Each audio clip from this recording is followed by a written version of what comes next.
Ice cream ice cream না, দুটো chocobar দিও তো। 100 টাকা ভাড়া নিয়ে হবে তো? হ্যাঁ। আরে বিশ্বকা, তুই কি ব্যাপার এখানে কোথায় এসেছিলিস? এই এসেছিলাম একটা বন্ধুর কাছে। তা তুমি আইসক্রিম ব্যাপারই কেন? কি করব, বাপকালে সম্পত্তি যা ছিল সব বেচে খেয়ে নিয়েছি, এখন তো জব করে সংসার চালাতে হবে।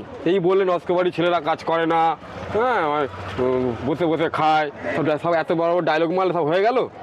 কর্মই ধর্ম, বোকা শোন, কর্ম করে খাচ্ছি, চুরি করে খাচ্ছি না। তা ঠিক। খালি তোমার সঙ্গে দেখা হয়েছে, আগে পয়সা দিয়ে খাবো কেন? থালি দাও, এমনিই দাও দুটো। হ্যাঁ, এমনিই দাও দুটো, কাকা ভাইবো। এমনি খাবি না? এমনি খাবি? তা কি হয়েছে? এমনি খাবি? ওই দেখ, ওই দেখ। এমনি খাবি?